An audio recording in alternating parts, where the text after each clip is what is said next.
Earlier today, I put out a different version of this video where, among the news, I incorrectly stated that the pay for system architects on a weekly basis had been tripled. And I also then go on and on about front-end developments make these changes without explaining or announcing or otherwise let us guessing, and I have been the one delivering the news. Well, that was flat out wrong.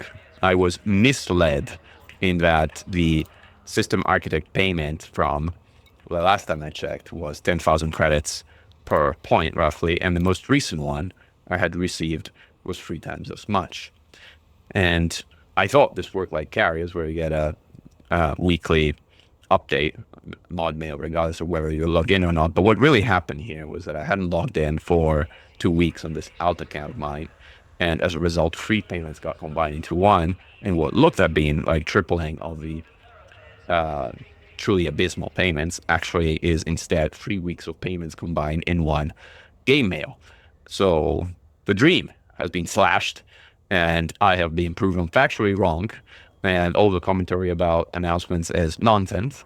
And for that, I apologize to front-end developments and to my viewers who caught that video and trusted my incorrect conclusions from partial information. It's also a good guide for myself to not put videos out while spending only 15 or 20 minutes in game time, but being a bit more thoughtful in my analysis, because I know you guys trust me, and that trust is earned, and it's very easily lost and squandered if we end up putting out incorrect information and we don't correct that. So thank you for your understanding, and hopefully both sides accept a sincere apology in that regard. Now, focusing on actual news for today, community developer Paul Crowther has put out a note pertaining to colonization, and specifically titled Commodities Market Issue Update, which, if I make it bigger, you can actually see it, says, we have released a small server-side update to address an issue affecting a number of planetary port commodity markets, noting that I think all planetary commodity markets were affected. With this update, those affected, as in I think all of them, will no longer have planetary construction limited supply and demand to only 3 commodities. We anticipate able to have approximately 24 hours for the change to apply to all affected markets. Please continue to report any issues you encounter on the issue track to doing the system colonization beta, which, by the way, it would be great to know when this beta is meant to end, because we have no view right in sight in regards to when the beta period is supposed to end. But that is a story for another day, and I pressed the wrong button here.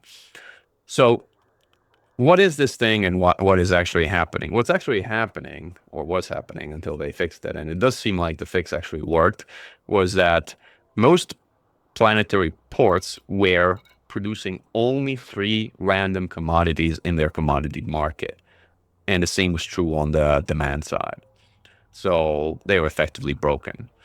That has been fixed.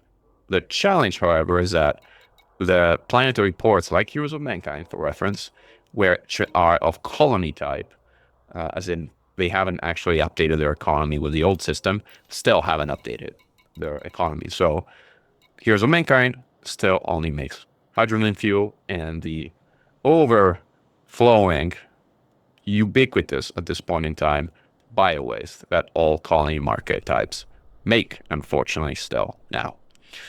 So that, which is the biggest bug, honestly, with most ports, hasn't been fixed, although we got a glimpse the other week that they are working on some kind of fix, which hopefully they will make retroactive. That was a problem they had not solved.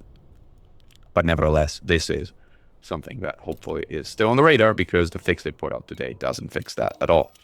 There's another change, which was, in this case, actually not announced and actually did make it through, which pertains to how the system architect discount bonus works. It used to be that the initial system colonization build didn't count, and so you had to build 10 additional settlements or installations to get the bonus. Now, as you can see from this icon here, this has changed. So the system colonization ship build does count, and you only have to build 9 on top. That is a relatively minor change, but again, something worth mentioning. Noting that the architect discount, which is how much money you get, which is, again, also an extraordinarily meager 3% off of the sales price of the ship, hasn't changed. So this remains truly meager. amount.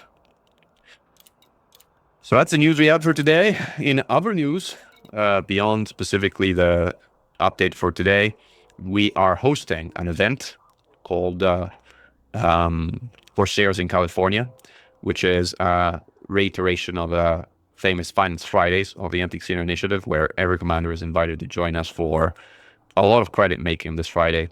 Commander Xarian and myself are hosting. If you want to learn more about it, there's a event set up in the Anti-Casino Initiative Discord, and you're welcome to sign up. Corsairs are obviously encouraged since this ship is new and we'll get to try it out. Anti-Casino Combat Zones in a large group, but every ship is welcome. So if you don't have a Corsair and want to bring your favorite ship instead, you're more than welcome to do so. Again, the event is open to all and will be held in the Anti-Casino Initiative private group. Note that it's out in the California Nebula, which is 600 light years or 2 carrier jumps away from the bubble. So if you plan to attend, plan accordingly, as it's going to take a little while to get there. But the location is stunning, and it is the only place in the entire galaxy that still has active anti-casino combat zones, so the trip is worth it.